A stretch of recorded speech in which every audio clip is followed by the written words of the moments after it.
Hi, everyone. My name is Doa Kinde. Everyone calls me ID. This is season 6. This is season 4, episode 6 in our Dear Founder Startup Building series on YouTube. This episode 6 in season 4 is actually number 5, 5 of 5 in our list of things to think about when looking for a co-founder. So season 4 is all about team validation. And we asked a question at the beginning, who is a co-founder? And the second, a follow-up question, how do you find co-founders, good co-founder candidates? And we've discussed 4 things. We're discussing the 5th and last thing to think about concerning the process of searching for, filtering through, selecting, and onboarding a potential co-founder. This episode is about team placement. So we've discussed 5 filters. We use the concept of filters. The first filter is values alignment. Second filter is startup skills. Third filter is grit. Fourth filter is financial situation. And this last filter is team placement. Where do you place them on the team? So pretty much by now, if you've passed through those 4 filters, most likely you are onto something. Most likely you are pretty much comfortable with this co-founder candidate. The risks, you've de-risked the candidate or the relationship with that candidate. You've reduced to bare minimum the probability that this will turn into a disaster. So this relationship, this co-founding relationship, would have turned into a disaster. And hopefully, if you had started, like I said, with perhaps 20 candidates at the beginning of this process, even though they won't all be available at the same time, I do know that in reality, but just think about it as a process. If you have started with 10, 20 candidates, by now that you are thinking about team placement, you probably have 3 or 5 candidates, right? So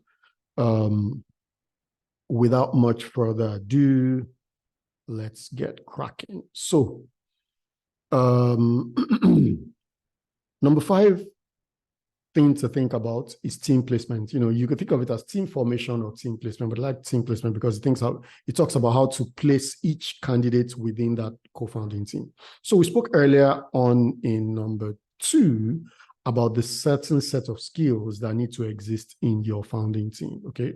Whether that team is 1 or 5 or 20 or 27, right? So we're going to talk about that a little bit more here under team placement. So I'd like to propose 2 models for building your team, okay? The first of those models is something called the Hunter-Gardner model, right? Where for forming your team, where you have the concept of a hunter and the concept of a gardener.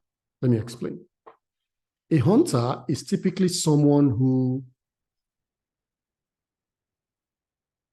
is an unstoppable force of nature when it comes to hunting and securing deals. If you can think about, now, most founders, not co-founders, most lead founders, most people who are the original ideators of the business, most business leaders, founders who get the spotlight are this personality type. They are the type of people that all you have to do is tell them that, bro, there is this opportunity in that particular space. They will get into that space. They don't know nobody, but they will build the right relationships. They will mine their contact book and they will mine their relationships until they find the most efficient pathway to get to that particular person that will make that decision and give them that deal. So we call them hunters. They are natural hunters. They have the natural personality, the natural chops, the natural ability to efficiently hunt and secure deals. So I like to use the concept of a hunter, okay? I actually do have a friend, a childhood friend. Okay, I won't mention his name here. I can boast here and say today that this gentleman has honed his social IQ, right? Social quotient to the level where I do not know, I literally do not know, I literally cannot think of who this gentleman cannot sell something to, right? Because I have seen him perform miracle after miracle. He's just wired for that kind of stuff, right? To levels that I am not even wired for, right? So, that's a hunter. Just tell him that there is this opportunity here and set him loose like a Rottweiler or like a bulldog, and just set him loose. He's going to come back with that deal. It's his natural talent, it's his natural personality, his natural DNA is what he loves to do. So I call that the hunter. Now, like yin and yang, and this is the beauty and the paradox, right? I must warn you. Like yin and yang, if you leave the full gamut of business building activities, the full range, the full spectrum of business building activities to hunters, you will end up building a business that has a lot of incoming deals. There's a lot of market interest. Everybody wants to do business with this particular, everybody wants to, buy their service. Everybody wants to do business with them. But they have a natural weakness, okay? Hunters that have the genius that I just described, the ability to efficiently hunt and secure deals, and bring in the money, the deals, the money, the pipeline, fill up the pipeline. They also have a natural weakness. Their weakness is that they get bored, they get inefficient when it comes to mundane, day-to-day, repetitive, organizational type, operations type activities, okay? And so this is the concept of the hunter-gatherer dynamic, right? The hunter-gatherer model. So like yin and yang, you always want to pair a hunter with a gardener. A hunter is a highly optimized human being for hunting deals, right? Set them out, release them into the market, let them go and get the deals. They bring the deals and they bring them home. But you need to match them with a gardener type personality. The gardener type personality is that person, who naturally is someone that needs to have things properly ordered and by the book, right? They are the type of person that knows how to build organizational charts, organizational structures, that knows how to draft up job descriptions, and they know how to schedule, recruitment interviews.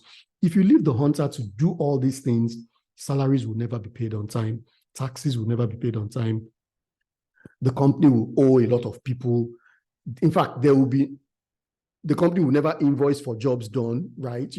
Those mundane, almost boring tasks. Those activities are boring to the hunter, but they are the life. Again, that's the DNA of the gardener. The gardener needs to know that things are properly done, things are properly set up, things are properly structured, and the company is internally healthy and efficient, and running smoothly. So you always combine the hunter with the gardener.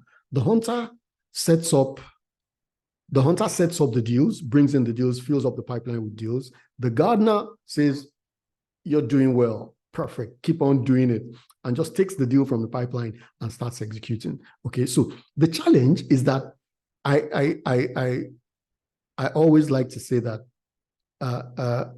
the quarrels or fights or clashes of opinion and perspective and styles of working are inevitable in this relationship. But you see, that is the beauty. That's actually the beauty of the hunter-gatherer dynamic, because each one complements the other and each one cannot survive without the other.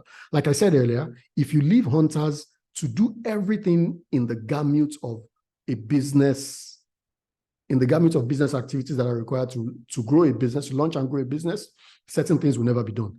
If you also leave the gardener to do everything that is required to do in a business, certain things will never be done. A gardener will never on their own go and source a deal left to themselves, except they are pushed, right? But a gardener is the type of person that the company will be properly structured, properly staffed, salary, everything is working fine internally, but there are no deals.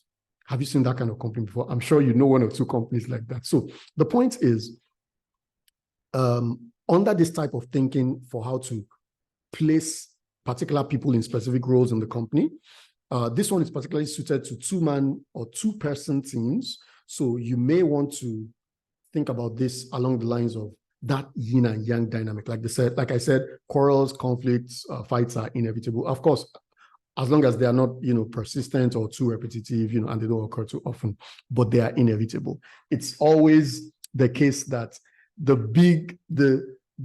lead founder in any business who is a natural hunter they always quarrel with accountants, because the accountant is like, oh my God, you've gone to that club and you've gone to, I know you went to the club to secure some deal because you wanted to meet somebody at the club, but you've just gone to spend $10,000. You've just gone to spend 2 million naira at the club.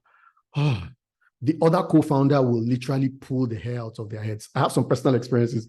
I don't want to take too much of your time. There's a particular former boss of mine that bought a luxury car without the permission, without informing the other co-founder. And when she heard about it,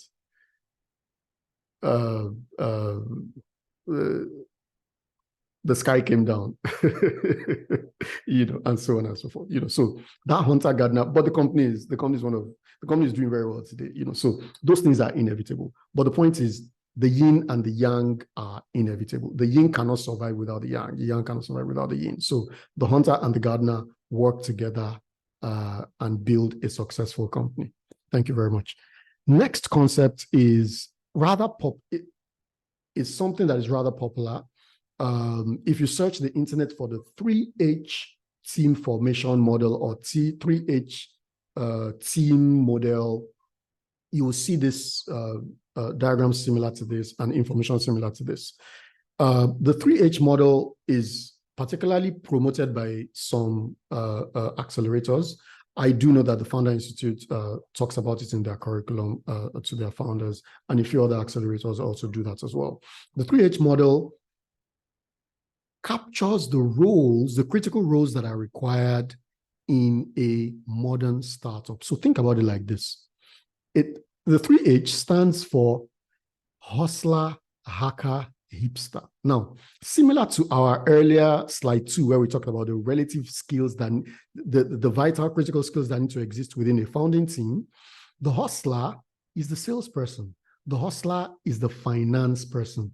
The hustler is the person that opens doors, okay? The hustler is usually the face of the business. They are the one that can open doors. They're more suited to the hunter in the previous one that we described, okay? But in this model, they're called the hustler, okay?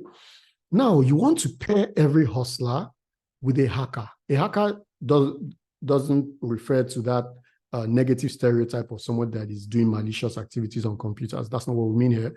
But what we mean is someone that has technology skills and can literally build anything. So we all know those people, tech wizards. They can literally build anything. Just give them what to build. Even if they don't have that specific expertise, in 2 days, they will learn a new programming language. They'll learn Erlang, Clojure, they will learn a new language, and they will pick it up. So they'll be able to, that's the kind of person that you want on your co-founding team, because regardless of the demand of the market, technology-wise, sometime in your future on your startup building journey, you are confident that, don't worry, Joseph can do it.